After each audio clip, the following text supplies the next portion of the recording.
Bonjour, bonjour. J'espère que vous allez bien. On va parler de livres, évidemment, vu le nombre de livres que j'ai autour de moi. On va parler des livres que j'ai lus. Je voulais avoir au moins un minimum de 5 livres que j'ai lus. Et finalement, j'en ai 5. J'en ai 5 piles.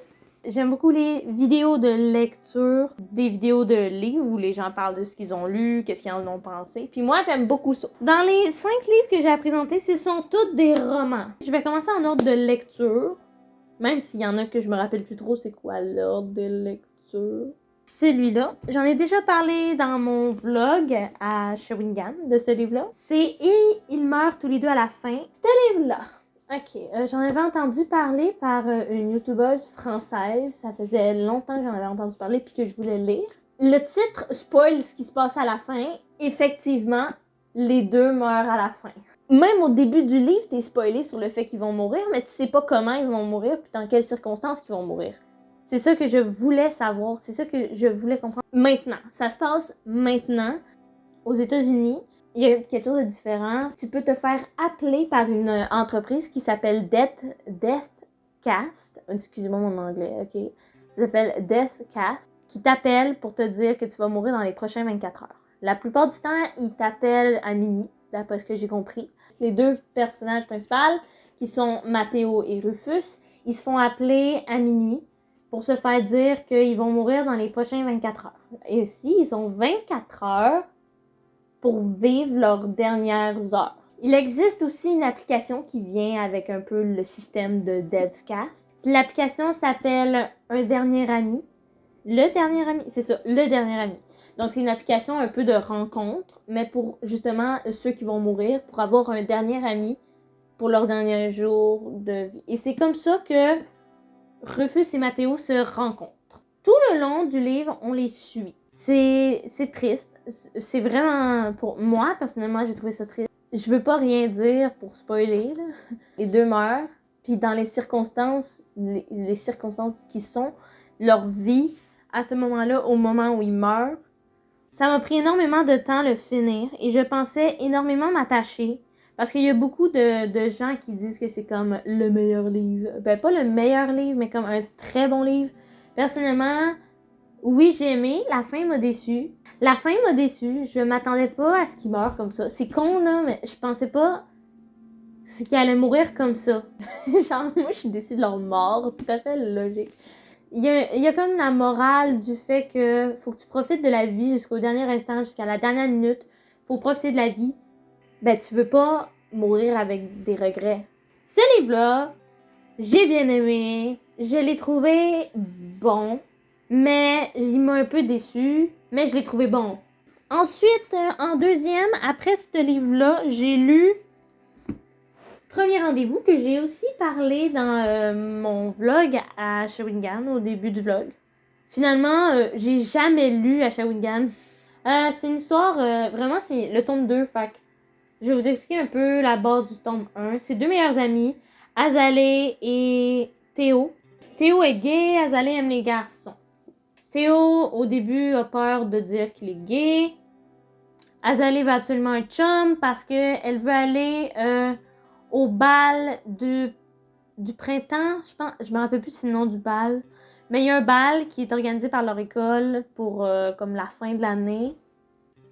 Et Azalée veut pas y aller tout seul, mais elle et Théo s'étaient dit qu'elle allait y aller ensemble, mais là Théo s'est trouvé quelqu'un, Théo s'est trouvé un copain durant le tome 1. Et justement, avec tout ça, le chum de Théo a créé une application qui s'appelle Premier rendez-vous.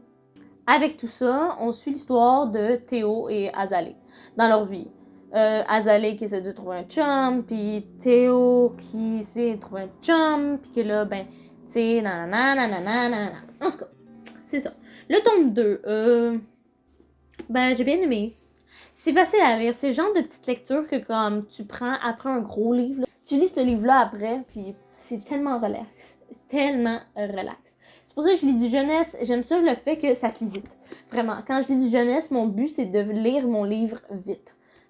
Mais pas lire mon livre. Je veux pas m'en débarrasser. Je prends le temps de le lire. Ça me permet de prendre une pause entre une grosse brique de livres avec beaucoup de descriptions et beaucoup de tu sais, dans un univers en science-fiction, c'est quelque chose du genre. Un livre jeunesse, ça me permet d'avoir une transition entre deux livres pour juste comme me relaxer un peu. Ensuite, j'ai lu La vie compliquée de Léa Olivier, tome 14. Je suis rendue au tome 14. Je lis cette série de livres depuis que j'ai 12 ans à peu près, ou peut-être 10 ans. Puis je vais continuer à lire parce que moi, je suis curieuse de savoir ce qui se passe avec Léa.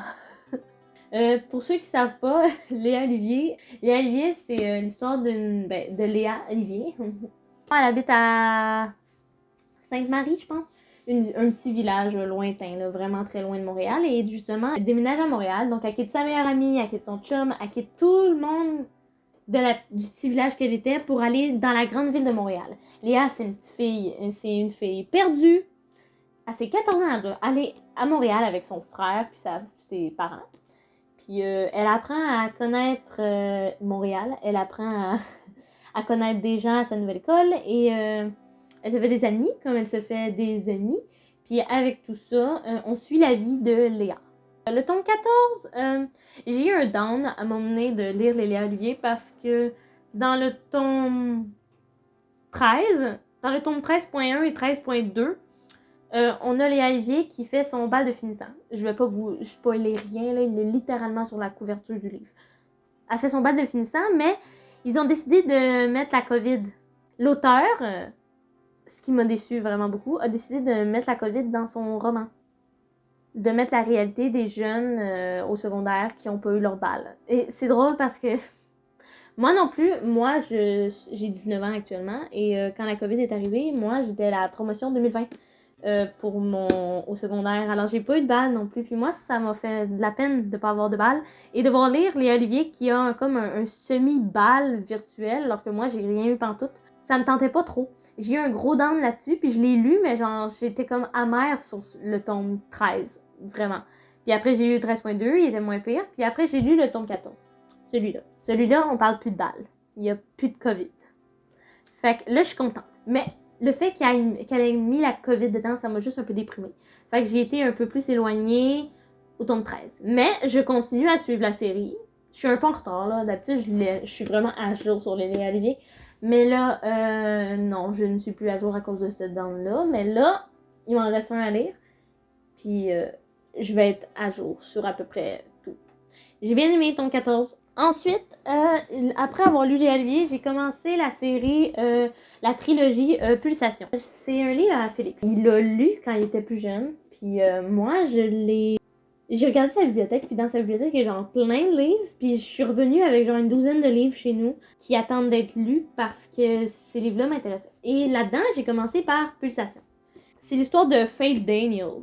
Oui, c'est traduit en anglais. C'est un livre traduit. Tous mes livres que je lis en passant, c'est des livres en français. J'aimerais spécifier.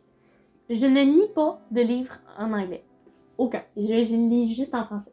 On est à l'an 2051. Et on suit l'histoire de Faith. Donc, on est dans le futur. En 2051, dans l'histoire, tout le monde a une tablette avec eux. Quand tu vas à l'école, littéralement, ton cours, t'es assis dans une classe, mais tu suis la tablette. T'as un prof qui te surveille, mais ton prof ne fait pas le cours. Le professeur, l'enseignant, ne fait pas le cours, il est juste là pour te surveiller. Dans le fond, il y a leur tablette qu'ils peuvent mettre de n'importe quelle grandeur, littéralement. À ce que j'ai compris, ils peuvent la mettre en grandeur téléphone, iPad, de toutes les grandeurs qu'ils veulent. Format poche, tu peux le mettre dans ta poche, puis après, genre, c'est vraiment... il se passe littéralement tout sur la tablette. Dans ce monde-là, où ce qu'ils sont, beaucoup de parents commencent à déménager. Ainsi, les enfants sont obligés de suivre. Ils déménagent du jour au lendemain parce que littéralement la population a baissé de beaucoup. Ils sont rendus peut-être quelques mille personnes à être encore à l'extérieur de l'état un peu où tout se passe. Littéralement, t'as plus d'école, t'as accès à plein de séries télé, t'as accès à plein de trucs différents par rapport à ceux à l'extérieur qui sont complètement coupés de tout ça, qui sont juste comme, ils vont à l'école, puis au fur et à mesure, plusieurs personnes commencent à penser qu'ils auront tous une meilleure vie là-bas. Mais Faith, elle refuse de croire ça et elle ne veut absolument pas déménager. Il se passe on sent qu'il se passe quelque chose de mystérieux par rapport à Faith. Genre, elle n'est pas comme tout le monde. Elle est unique, elle a quelque chose de différent que les autres. Mais c'était long. Félix m'a dit que la trilogie, que quand il pense à la série, c'est une de ces séries qu'il a beaucoup aimée. Donc, je vais continuer à lire. Littéralement, vous voyez l'épaisseur du livre, ok? Vous voyez l'épaisseur du livre. Tout ça, c'est la partie que j'ai trouvée ennuyante. Tout ça, c'est la partie que j'ai trouvée ennuyante. Et l'autre partie, c'est la partie que j'ai trouvée intéressante. Et c'est littéralement dans l'ordre. C'est pas genre le nombre de pages que j'ai apprécié environ. Non. C'est vraiment cette partie-là du livre, elle fun. La reste, c'est long. Quand tu lis le résumé du livre, tu te dis comme, oh mon Dieu, tu sais, il a l'air d'avoir de l'action, il a l'air d'avoir, tu sais, quelque chose qui se passe de mystérieux. Tout le début du livre, littéralement, c'est, on parle. Oui, il y a de l'action, tu sais, il se passe des choses. Je dis pas qu'il se passe rien, il se passe des choses. Mais c'est assez relax. Puis des fois, j'ai des descriptions sur des trucs qui ne m'intéressent absolument pas. Oui, j'ai besoin de comme m'établir dans ton univers. T'sais, au début, tu peux m'en mettre des textes comme ça. Mais comme au fur et à mesure, ça commence à être long.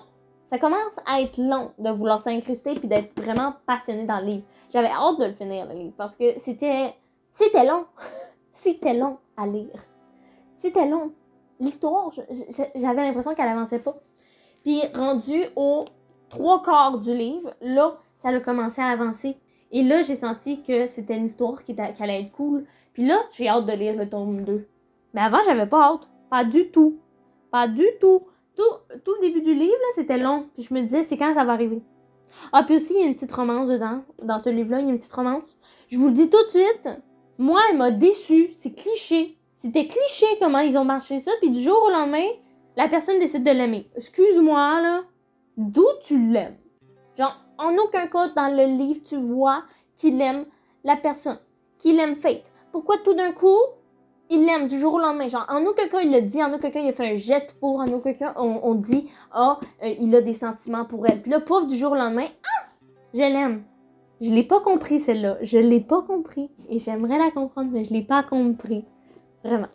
Fait qu'en tout cas, maintenant, j'ai hâte de lire le tome 2. Le tome 2 s'appelle Tremblement. Et le dernier livre, celui que j'ai fini avant hier, j'ai lu Eleanor and Park.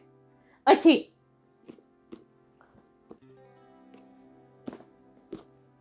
C'est un livre de romance. C'est un livre de romance. Ça se passe en 1986. On suit Eleanor and Park. Logique, c'est le titre. Wow! C'est une romance entre les deux. Alors, j'aimerais dire, j'ai beaucoup aimé. Celui-là, là, je l'ai dévoré. Je l'ai adoré. Mais pas adoré, mais je l'ai dévoré. Eleanor, c'est une fille qui vit dans une famille compliquée. Je vais dire ça comme ça. Elle vit dans une famille compliquée. Elle est la plus vieille de sa famille. Sa mère s'est remariée avec un homme, donc elle a un beau-père. Puis ils vivent chez le beau-père. Elle a déménagé chez eux, mais avant, elle a passé 1 an dans une autre famille pour des raisons qu'ils expliquent dans le livre que je ne dirai pas. Ce livre peut être à sujet sensible. On parle d'intimidation, on parle de violence, conjugale, violence à la maison. Ça peut être difficile pour certains. Autant t'as des moments où c'est difficile, c'est lourd, c'est pesant. Autant t'as des moments où tu te sens léger, puis que c'est vraiment beau, puis que tu vois une connexion entre Eleanor et Park. C'est rassurant par rapport à tout le reste. La fin m'a déçue. Encore, je suis souvent déçue par les fins de livres. Vraiment. La fin m'a juste frustrée. J'ai aimé la fin, mais ça m'a frustrée. C'est ça que je veux dire. C'est tout. Ça m'a frustrée, puis vraiment, à chaque fois, j'en parle aux autres, à des gens, je leur dis comme, ouais, mais là, il s'est passé ça, pourquoi ils ont fait ça, pourquoi ils ont ça, puis là, genre, ça me frustre. C'est une romance très douce, et vraiment, ils vont à leur rythme, puis j'ai trouvé ça beau, et vraiment, c'était vraiment intéressant. On parle d'Eleanor, qui est nouvelle au lycée, exactement, elle est rousse, comme on montre sur l'image, et elle est ronde. Et justement, elle se fait intimider pour ça. Park, lui, il est solitaire, il est mystérieux, il est poli. Mais au début, on a l'impression qu'ils vont pas s'aimer, puis finalement, ils se rapprochent de plus en plus et c'est vraiment mignon et vraiment adorable. On voit le soutien de Park, le respect qu'il a pour elle et à quel point il veut l'aider dans ce qu'elle vit. Puis j'ai eu l'impression des fois que les dialogues, je savais pas c'était qui parlait, genre qui était mal comme décrit du fait que... Tu sais, des fois je me demandais si c'était Park ou si c'était Eleanor qui disait tel truc. Puis j'arrivais pas à suivre la conversation parce qu'il disait pas c'est qui. Tu sais, il spécifiait pas c'était qui parlait. Et ça m'a un peu mélangé. C'était ça pour Eleanor M. Park. Vraiment un très bon. Donc, j'ai fini de vous parler de mes 5 livres que j'ai lus. Je me suis créé un compte Livre Addict. Pour ceux qui ne connaissent pas, c'est un site. C'est un site, c'est pas une application. C'est un site où tu peux répertorier toute ta bibliothèque, répertorier tous les livres que tu lis, tous les livres que tu as lus, puis, tu sais, vraiment être mise à jour sur ta bibliothèque et tout. Et j'ai trouvé ça vraiment intéressant de m'inscrire là-dessus. Et maintenant, je le mets tout le temps à jour. Donc, si ça vous tente d'aller suivre, de devenir ami avec moi ou de suivre mon compte Livre Addict si ça vous tente, pour avoir comme des inspirations de lecture ou peu importe. Donc, si ça vous tente, vous pouvez aller vous abonner. Vous pouvez vous créer un compte si vous voulez, si ça vous tente. Si vous en avez envie. Si vous avez aimé la vidéo, n'hésitez pas à vous abonner, à mettre un like. J'espère que ça vous a plu. Je vous souhaite une bonne soirée, une bonne journée, peu importe quand vous regardez ça. Et on se dit à bientôt!